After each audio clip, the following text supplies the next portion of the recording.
What's going on, everybody?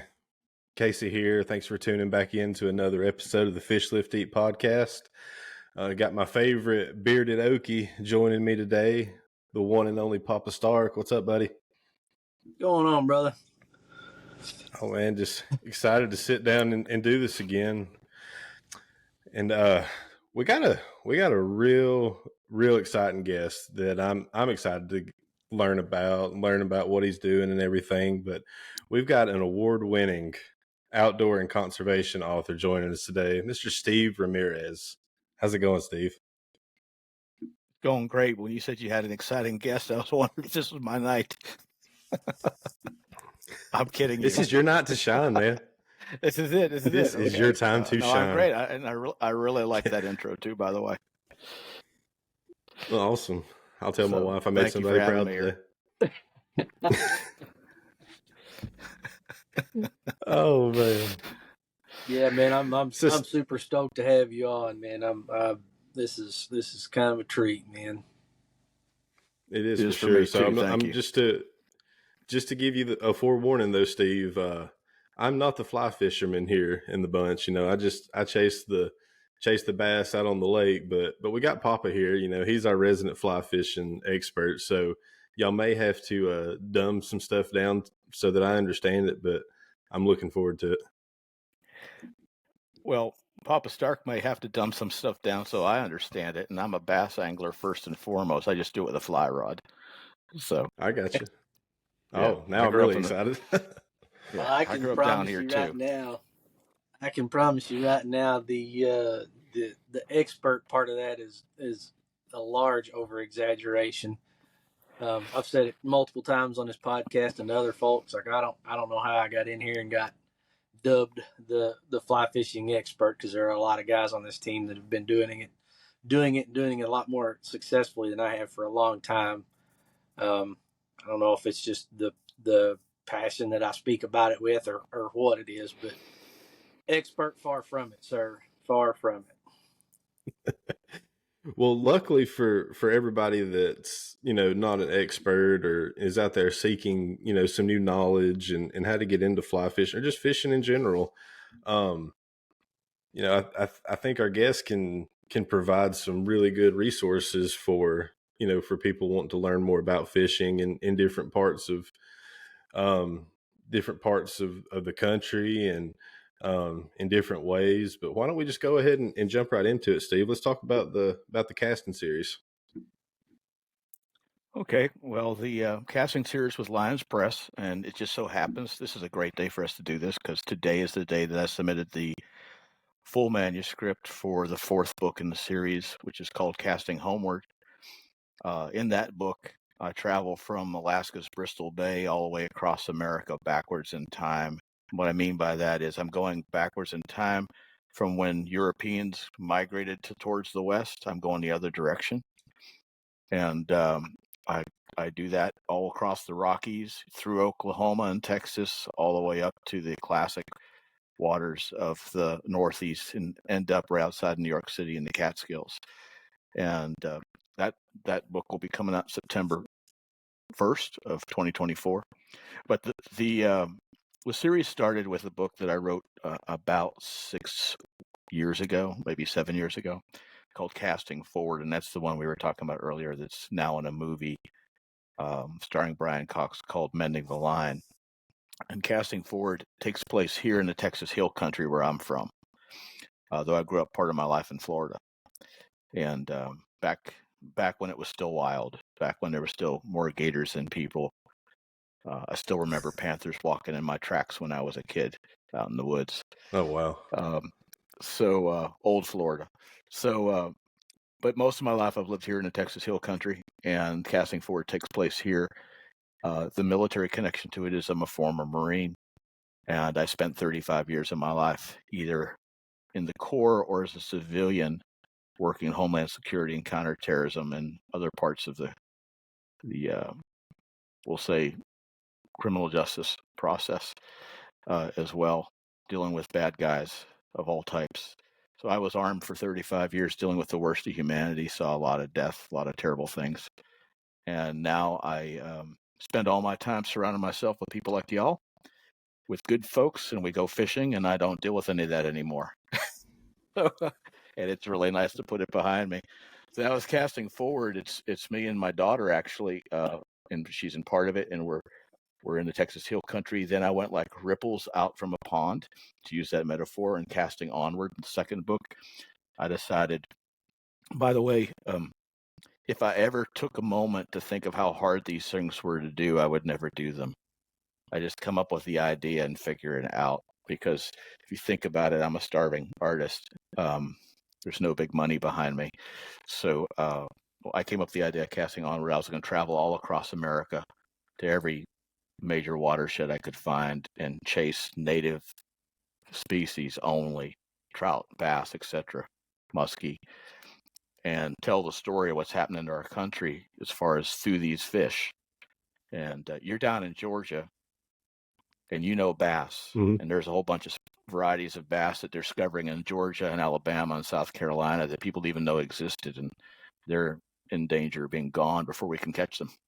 So So I traveled all over America, again from Alaska in the Tongass wilderness all the way across the other side, chasing fish, but really chasing stories. And so what I'd do is go meet with someone like you or Papa Stark and say, take me to your favorite water. Let me learn about it, and just travel with you and see it from your eyes. So if I want to learn about bass in Alabama, I'm with my buddies from Alabama, and we're going to where they go to fish. And I want to experience that. So that's casting onward all the way across the country there, doing that. Casting seaward came out last year, and it's the sound of the name tells you. I went after saltwater and what are called anadromous fish, like fish that have to go up into freshwater to spawn. So you're talking about salmon, steelhead, stripers, all these various kinds of fish that have to do that. And so I chased them from the ocean all the way up into the mountains and kind of told the story of our oceans. And that was a really great experience. Again, from Alaska all the way down California, Gulf of Mexico, Caribbean, all the way up to Montauk, New York. A lot of fishing, a lot of line burn. And, that's awesome. That's awesome. And now this one I just told you about, casting homeward. So that's the 4 books in this series with Lion Press that will be it'll all be together. I call them my children because that's how they are. So hope you gave you a good overview, and at some point we can put a picture up of those. And matter of fact, I can show. Yeah, Chad, why don't you go ahead and flash up the screen? That would be great from the website. And I'm just showing this as casting forward. And I'll give you a little insight on these. My publisher is absolutely awesome. I'm not just saying that. And they let me help. Me and my editor, we design these together. So there's all kinds of hidden little things in here. It's always calm up top and movement down below. That's casting forward. Then casting onward. And you can see this is Maroon Bells, Colorado. Chad should know that. And movement down below. So everything's a metaphor about life, because I'm not just talking about fishing. And then casting seaward. And you'll just have to see what's going to be on the cover for. They all match up. So you can see my my artistic side there. Yeah. So I hope I gave you. I know that was definitely the first thing for me that caught the attention was the covers. Well, it's like the artwork on the covers is just incredible.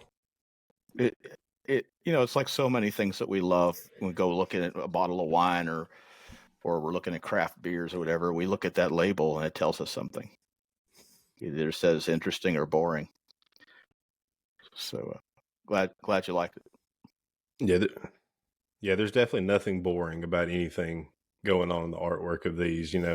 It's something, somebody's, looking for a good story, looking for something fishing related, and they come across that. It's very eye catching where they're going to want to pick that up and see what it's all about. I'm glad you said that. And the other thing is I'm writing for the people that are reading it. I'm not writing for me. So when people are looking at books, one thing that's helpful to me is I open it up and look at the table of contents. And if you look at these, it tells you all the places you're going to travel with me. And one of the things I really want, and I love hearing from people that read the books, is I say, I feel like I was there with you in the Tongass forest, or I feel like I was there with you going down those rapids. That's exactly how I want you to feel. I want you to be dodging the bears with me. I want you to, and by the way, everybody that fishes with me, they come out looking great. The only person I pick on is myself. So I've had, the experts. I'm not an expert, by the way, but I have experts who are my friends who have conked me on the head with flies, and that'll never make it to the book. But if I screw up, you will see it in the book. So got to have comedy somewhere. Oh, absolutely. Yeah, I definitely, going back and talking about the covers of the books and all that, the contrast, like you were saying, the calm up top, and everything kind of wild down below. I think that I'm sure that covers over also into, your general demeanor, for most of us, I guess, as men or people that have dealt with PTSD and things like that nature, would be something. If you're calm on the outside, but you're like a duck. You're calm above and just losing your shit down below, essentially. And I like to see stuff like that. I like to see people putting that kind of thought into those, into their work. Just for me, because I don't do a lot of fiction. I'm more of a nonfiction guy, and so to see that all brought together, that speaks a lot to me when it comes to me looking for books or looking for authors.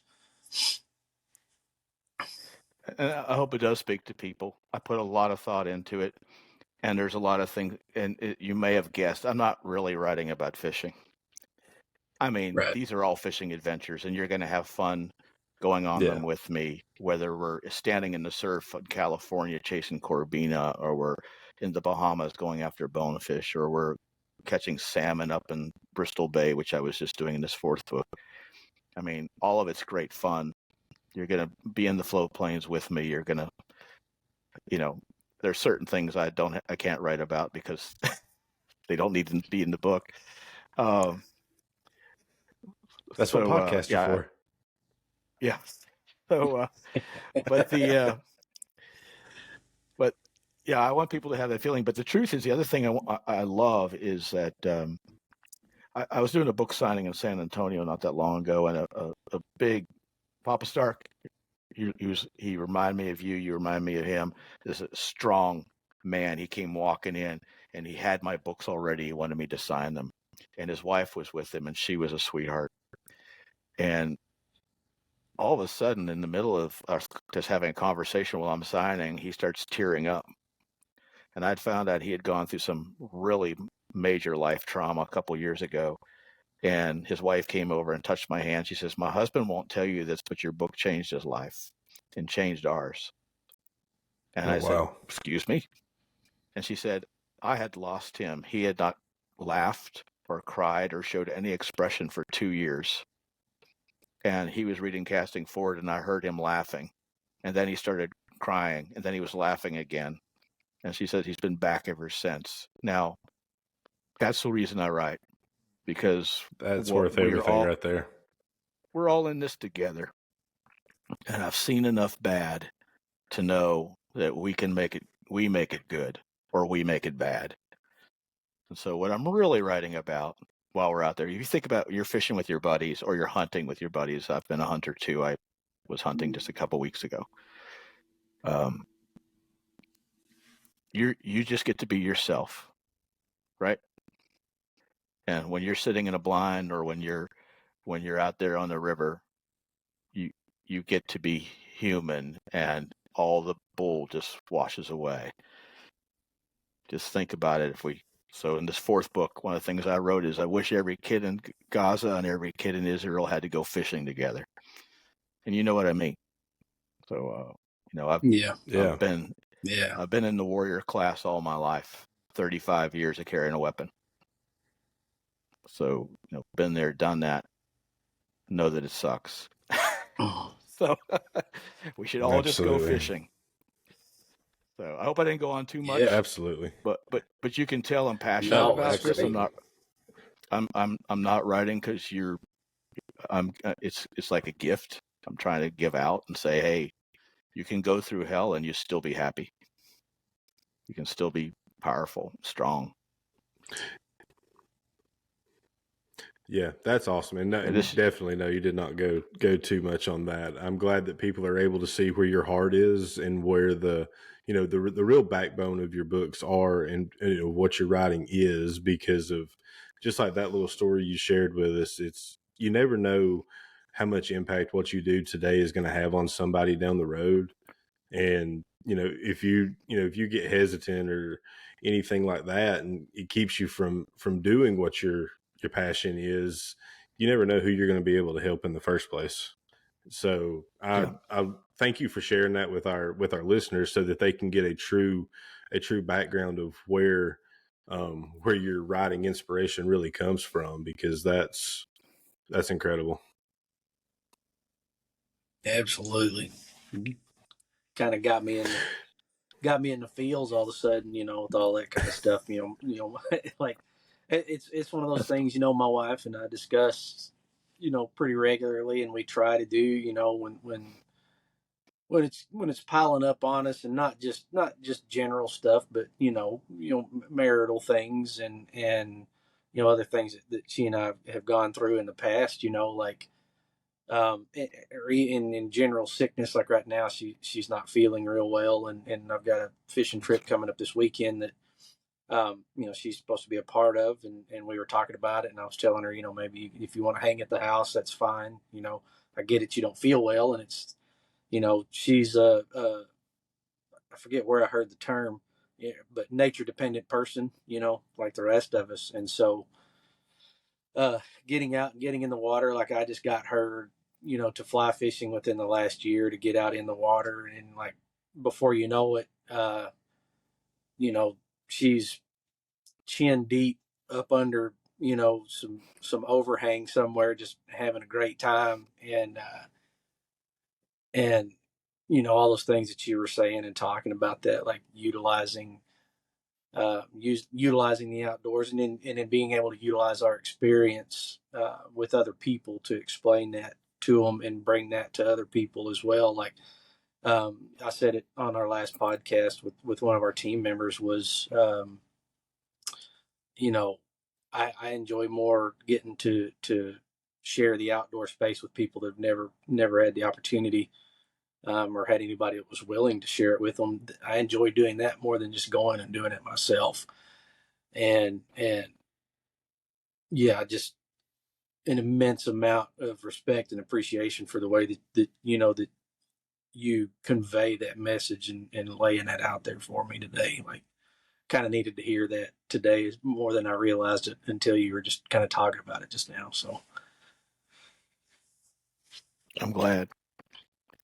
But yeah, we need to get more people out there, but not just out there.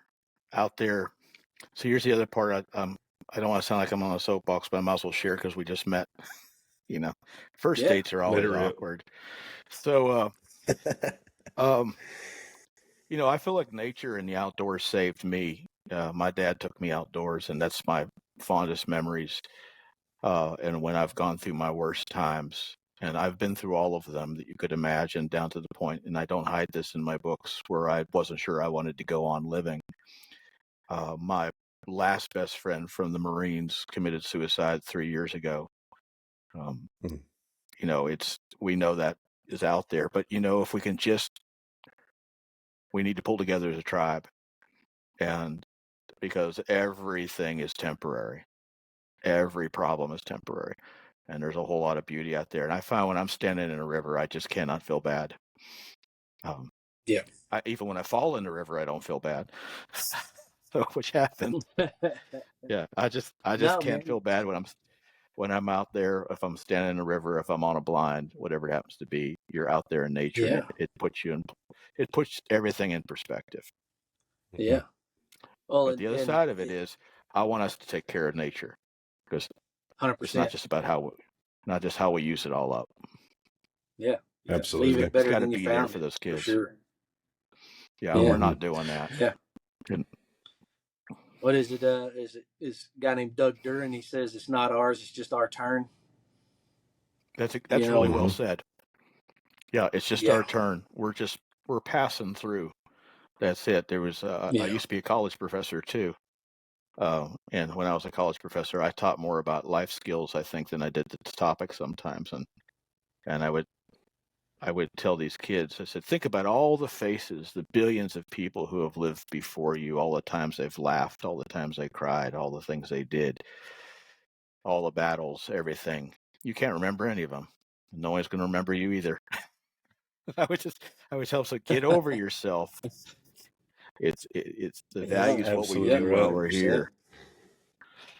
So that's great. I like your choice of words there.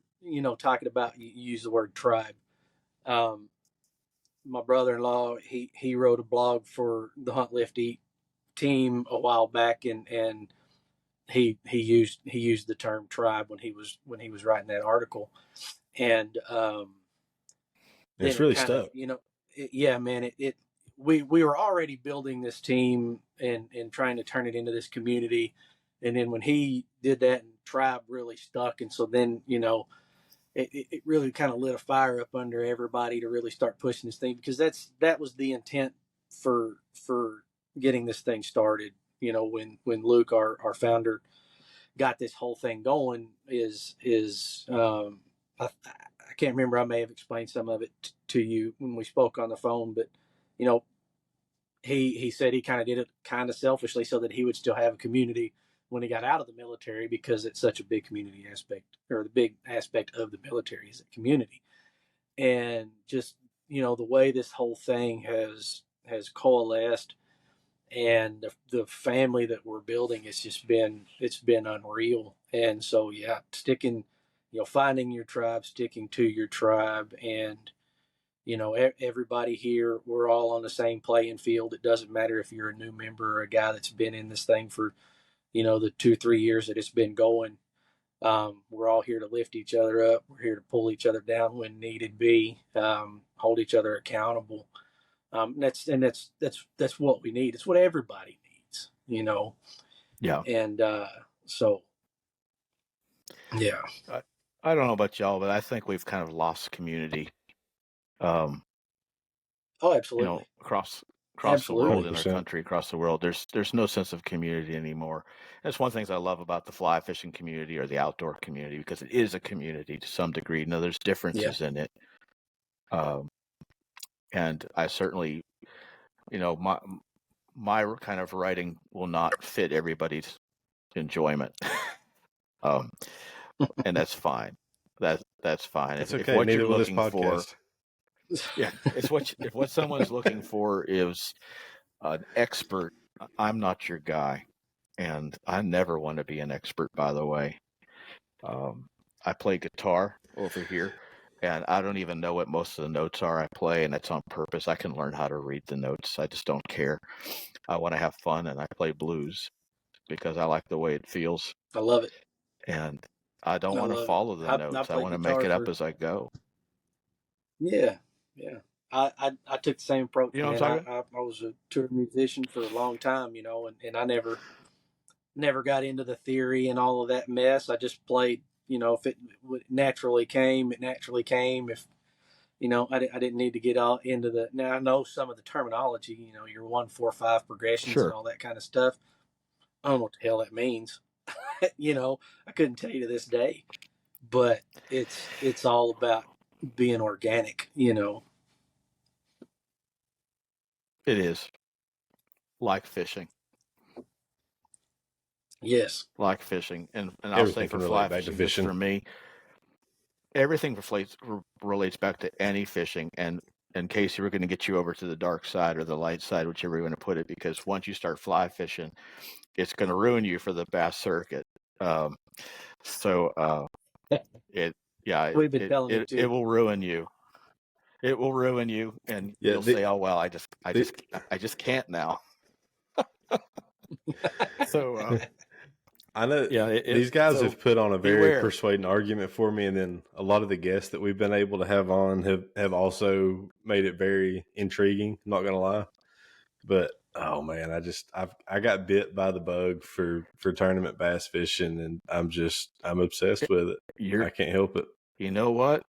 We all have to run our own race. And that changes over time too. After a while, you might be unbit and you'll say, I'm going to try something different. But we all have to run our own race. Absolutely. But you're That's out what I've there. always said. I will do this until I don't love it anymore. And the day that I don't love, getting up in the cold weather when the tournament season starts in January and, driving however far I have to with the boat and putting it in and putting a whole day in, that'll be the last time I do it. But it's not today. That's good. That's fine. But if you ever start reading my books, you're going to say, this guy's out of his mind, because I openly say I don't care if I catch any fish. I have a good day if I don't get anything. Absolutely. I let them all go. I only use barbless hooks. And, I don't do that. But I don't. You don't do that. I definitely don't do that. Not if it's a tournament. I'll put as many barbs as they'll legally let me have. Yeah, I know. It's okay. We all got to run our own race. But yeah, they do get released though. I don't keep any of the bass. Books, you're going to say, yeah. It's okay unless they're floating upside down. Then no. But no, we all got to run our own race. But yeah, fly fishing to me, and by the way, I started out like everybody else. Well, I'll say this: I started like anybody else who grew up in the South. And I did. I started out with a cane pole, and then after the cane pole, I had a spinning rig. And I was a spinning fisher. But then it happened. A guy named Dave Whitlock, who I care about dearly, he passed last year, and I just got done placing his ashes into Devil's River as part of his fourth book. He wrote, and he's from Oklahoma. He said, "Yes, sir. You can fish for bass with a fly rod, and it doesn't have to be dainty, and you can just have fun." And I said, I was in Oklahoma, Papa. I was up there at Dave's house and with Emily, his wife, and I was fishing the pond that he constructed with the bass he put there. Man, and then I went and fished. Then I was fishing their favorite private stream, which I had to rename in the book so no one can find out where it's at. So that's. There you go. No spot. But yeah, I was just going to say, Casey, once you start, there's common ground. We've got common ground there. We got common ground, but once you start doing that stuff and you get that feeling, you go, oh my God, and then it's just warning you ahead of time. And they may say, the first one's free, kid, but you're going to get hooked. So it's a drug. Well, actually, I think I'm pretty sure I may get to throw a fly rod around a little bit this weekend. We actually have a team rendezvous up in Virginia, and there's a river that flows through there. We talked about it a little bit in our last podcast, where Papa was actually able to take a team member and introduce him to fly fishing and was able to help him land his first fish on the fly rod. So we're going to be back at that location this weekend, and I know there's been some jabs thrown at me already that because obviously I'm bringing a spinning rod, try to catch some of the smallmouth running around in that river, but it's already been told to me that I got to throw a fly rod a few times. Well, I mean, it's fine to use a spinning rod, but it's cheating. It's cheating. It's just too easy. That's I hear you. No, I'm kidding you. You know that. I'm kidding you. But yeah, I hope you do try it. Catch yourself a smallmouth bass on a fly. I personally don't like spinning rods. I call them fairy wands. I'm a bait caster guy. They're fairy wands. I'm a bait caster guy. But there's some of those finesse techniques that you got to be well-rounded to compete in tournaments. So you got to utilize everything that's available to you. You got to know I'm kidding you. I've used spinning rods, bait casting rods. Now I don't do any of it anymore. I just do fly rod. That's it. But that's just a choice. So, but what I think is great is you get out there and you're fishing. You're standing in the river, you're standing in a boat, whatever it happens to be you do. You're out in nature, and we only save the things we love, and we only love the things we know. Right. And hey, there's 8.5 billion of us. We better start saving some of this stuff. There's going to be no fishing for our kids. All right. Well, Steve, I've got a quick question. You know, we've hit on plenty about your mindset when it comes to your writing, and you're talking about fishing, but really not talking about fishing. But everybody has that moment of when they were introduced to fishing and their background in it and how they kind of came up. So what does your background look like? You know, when did fishing become a very key part of your life? Well, I think I started fishing like most of us did. You know, my dad took me out, and even though I'm Texan and have lived here almost all my life, I lived part of my growing up years in Florida before the glades got ruined, and when things were wild, and we bass fished. And I'm to this day, even though I'm a fly angler and I've fished for all kinds of things from Alaska all the way across, I'm still a bass angler first and foremost. That's my favorite thing to do. I've got a friend who's a guide here, is just retiring, Kevin Hutchinson. Great guy, and I like what he says. He says trout fishing is like ballet and bass fishing is a street fight. So maybe it's the Marine Corps in me. I like that street fight. I like something that'll eat anything it can fit in its mouth. So and I served with some Marines like that too, by the way.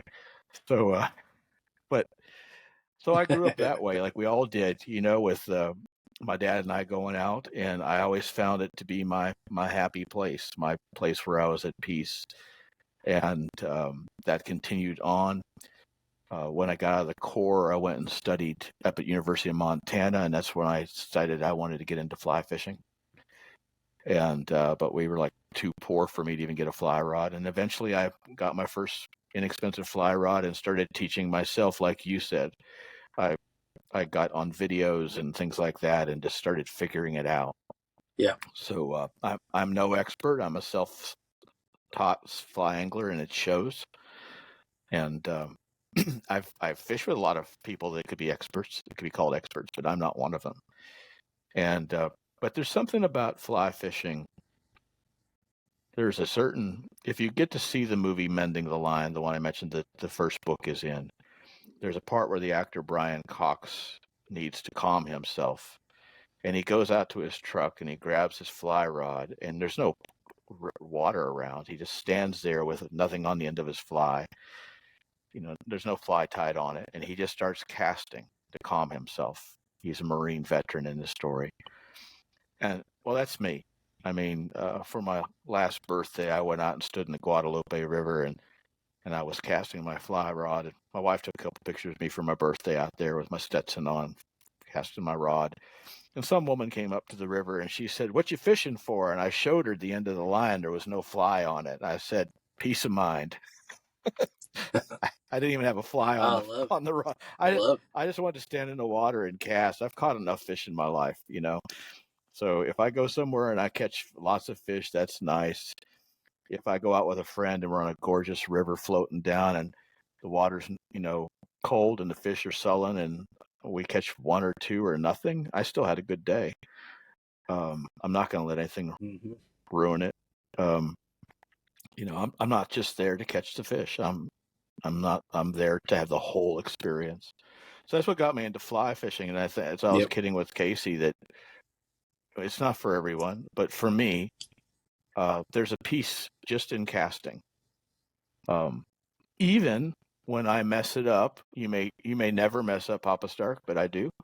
And even if so in one of my books, I don't remember which one it is, I thought this was kind of funny. In one of my books, in one of my chapters, I wrote about what I call the dendrology of my fly fishing. Dendrology is the study of trees, for those who don't know. I only know that because I studied forestry when I got out of the Marines. And I listed all the trees that I have snagged all over the country. So, there's spruce trees in Colorado and this the willows up in Alaska, and I had all the different trees I have snags. So, but even that teaches me something, because when I tangle a line or snag, I have learned patience. I've learned to take that knot and just go big with it and be calm. And that wasn't me when I was a young man in the Marines. I wasn't that calm guy. My Zen is way better now. There's not a whole lot that ruffles my feathers. So, yes, sir. So yeah, and like I said, I spent a lot of my life with fly fishing can teach everything in life can be tied back to fly fishing. It's a metaphor for everything. Yeah. It Absolutely. And if you open your mind and your heart, you'll learn so much. You're talking about taking people fishing, especially kids. Wow. We learn so much by doing that. Because it's not about you, it's about the kid. Well, I've always, I've tried explaining like what you're saying, the Zen state being just being out, being in the water, like you're immersing yourself into your environment, first and foremost. And I mean, because you can't, pitching like you do with conventional gear is almost non-existent. We have a roll cast, it's about the closest thing to that I would imagine. But so you got to get out, you've got to get in the thick of it, number one.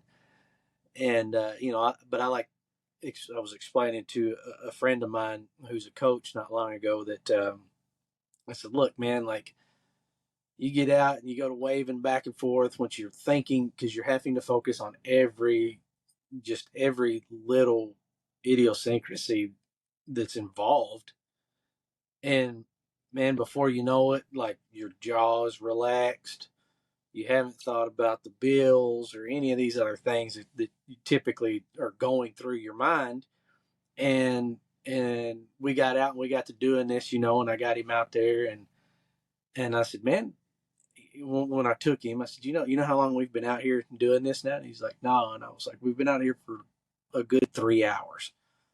And he's just like, holy crap. And he's like, I'd have thought 45 minutes maximum, like maximum. Yeah.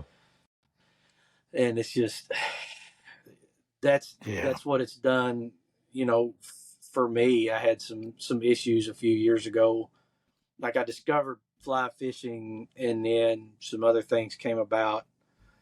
And, I was really, really struggling, mental health wise and things like that. And immersing myself into learning the casting stroke, especially. That's when I spent most of the time and got to the point to where I could actually cast. I'd already caught fish on the fly, but I was kind of one of those typical dudes. I was just out there beating the hell out of the water with the rod, and, slinging stuff everywhere.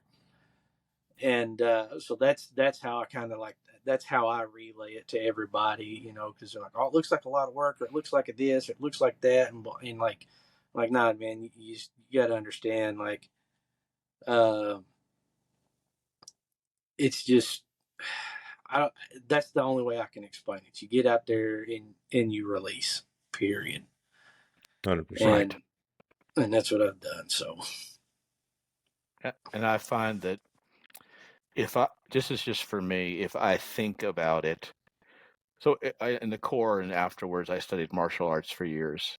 I was best when I had what they call mushin, the non-thinking mind, when I was just completely at peace and just moved. If I thought about it, I'd mess it up. So I'm thinking about a particular time I was standing on the Llano River by myself in a beautiful spot that I love. And I was having a great day where every cast, and by the way, this is not normal for me, every cast went perfectly. Every loop was where I wanted it to go. Everything went beautifully. And then a family of 4 parked up on the bridge and started watching me. So I started worrying because they were watching me, and I started thinking about it. And sure enough, I snagged a tree. And everything just fell apart because people were staring at me. And I started thinking, fly fishing takes all that away from you if you let it. You don't worry about any problems. You just live.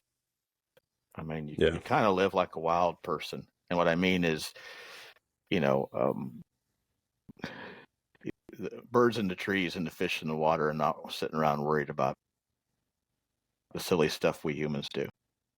Yeah, absolutely. 100%. They're just going with it. Yeah, they're in the moment. So I think people that read my stuff, they're going to get tired. They might get tired of all the Zen that I talk about, but hopefully not, because there are things I repeat all the time about being in the moment. If you're worried, you're thinking about the future, which hasn't happened yet, and if you're sad, you're usually thinking about the past, which is over. So, giddy up, y'all. Just live right now and get it done. Absolutely. Yeah. No, I love it, man. Like, fly fishing is one of those things for me that I noticed just not I'm going to say just a couple of weeks ago is probably when I was out fishing. I was on a hunt and camped at my favorite spot here, and man, the wind was just whipping, and so struggling to get a decent cast off, and most of it was me fighting something that you can't fight, and just being a dingleberry. And then I laced one out, you know what I mean? It laid out, and everything went just like it was supposed to. And I can tell you, because I know me better than anybody knows me, that like anything else that I do in life, as soon as that laid out like that, I would have been like, well, it was about damn time, would have been what went through my mind. But when that fly line laid out and my fly laid right back on the water, exactly like I wanted it to, it was just that goose fry by moment. You know what I mean? Just cool. It's gratitude. Like it's. So I don't know how to explain it other than something like that. Yeah, well, you explained it perfectly. I mean, the few people who actually know about my life wonder why I'm still alive. Sometimes I think that too. But the truth is, I start every day the same way. I start every day saying I'm grateful, and I end it every day saying I'm grateful. That's my prayer every day. I'm grateful. So, I love it. That's a great outlook. Yeah, being out there in the outdoors reminds us all we've got to be grateful for. Well, Steve, I know for me, this has been super enlightening and inspirational and everything with the way your background really comes out through your stories and how you're able to use fishing as the way to kind of convey your stories and get that to your readers' hands. And I know that's something that I look forward to, especially the new book you got coming out. I can't wait to get it in my hands and read through it. But we just really appreciate you coming on here with us today and getting to put your message out there like that and to talk about what goes into your writing and what you're trying to express and how you really are doing it for the betterment of the person that has your book in their hands. And that's really inspiring for me. I've taken a lot from it, whether we're joking about fly fishing and bass fishing and all this other stuff, but I've really enjoyed the conversation, and I really, really hope that we get to sit down and maybe do this again whenever your new book hits the shelf next year. That sounds great, and appreciate y'all inviting me. Yeah. Same for me. Speaking along with Casey, there were some tidbits that came out right there at the beginning of this whole recording that really just kind of wrapped onto me from the get-go, and I kind of had a feeling that it would, just from what I know of your writing, listening to you on April's podcast and all of those things. Like I told you before, shamefully, I haven't read one of your books yet, but I'll have all three of them very soon, and then the fourth when it rolls out. But I appreciate you sharing that perspective. I will. I guarantee you. And so, thank you immensely. For what you've done. My pleasure. On the writing side and everything. So, Yeah, no, I really appreciate it. Thank y'all very much.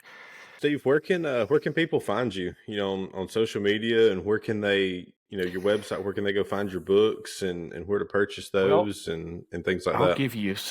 I'll give them all some really good information here. Well, first of all, my website is just SteveRamirezAuthor.com.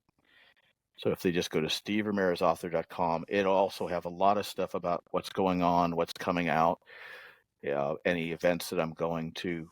But more importantly, it has links to all the various places you can find the books, which is everything from Barnes & Noble and Amazon and Books A Million, all that. But I am going to tell y'all that if any of your listeners want signed copies, the place for them to go right now is to my friend Bob White, Studios.com.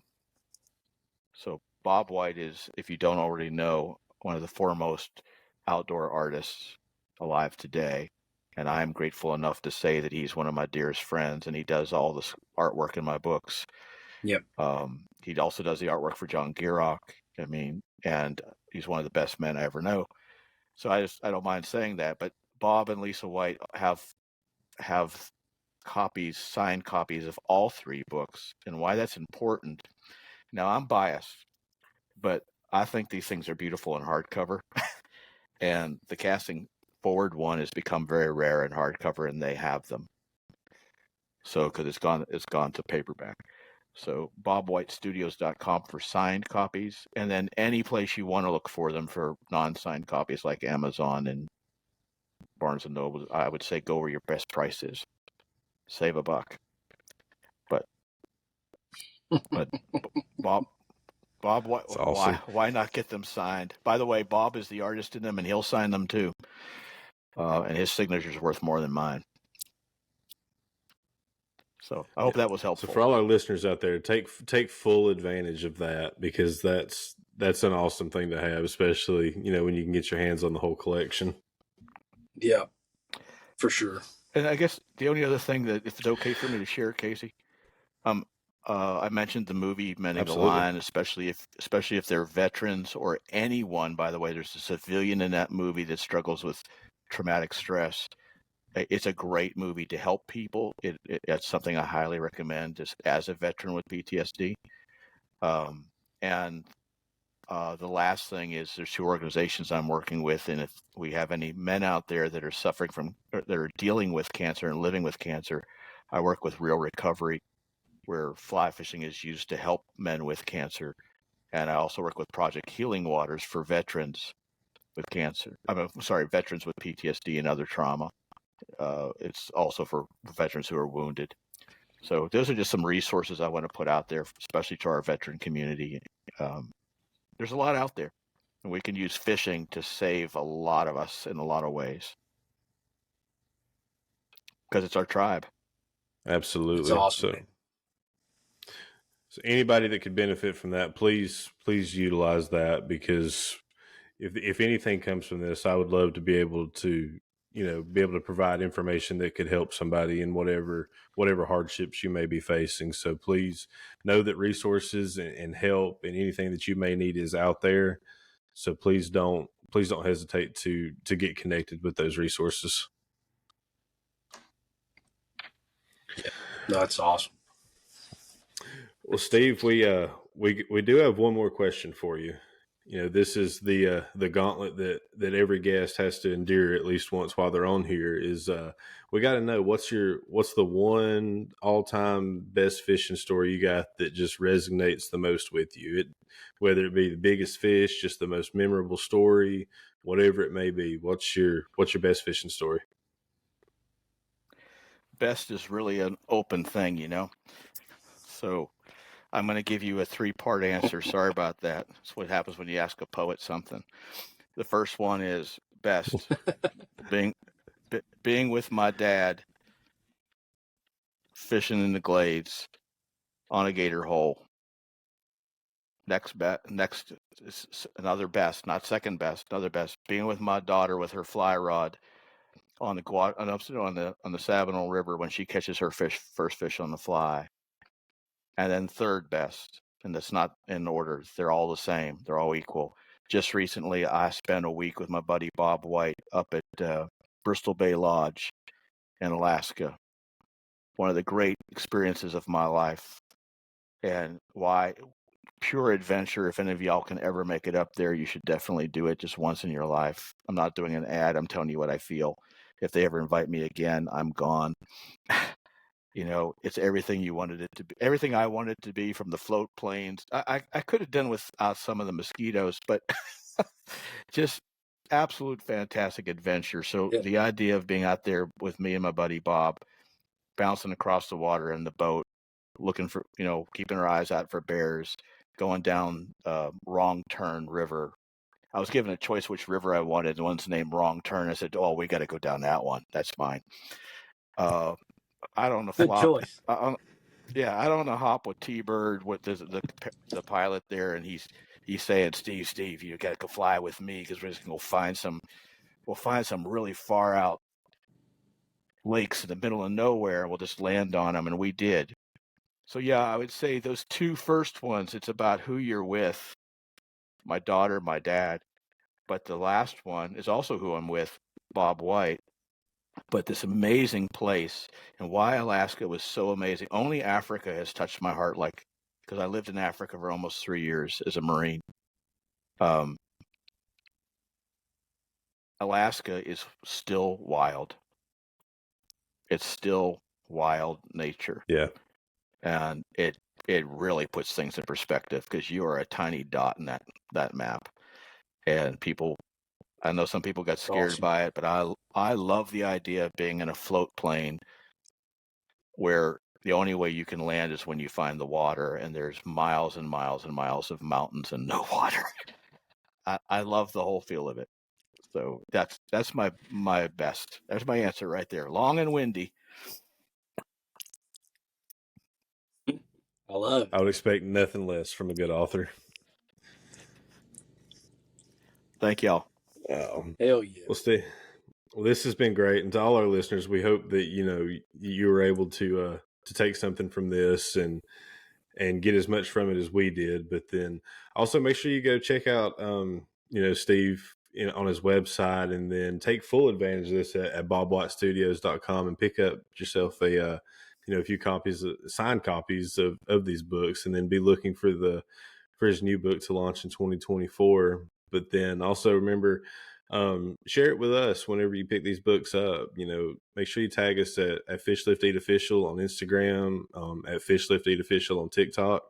We'd love to see, you getting your hands on these, and, what message you're taking from it, and how Steve's work really can have an impact on your life as well.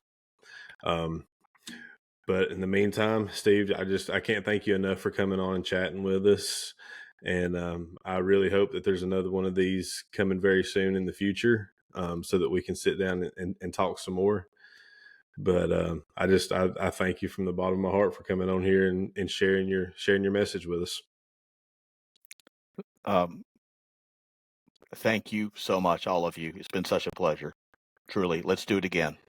That's all. Absolutely. So to all our listeners out there, we appreciate you tuning in with us this week, and can't wait to be able to chat with you again soon. But in the meantime, make sure y'all keep them lines wet, and we'll catch you on the next cast.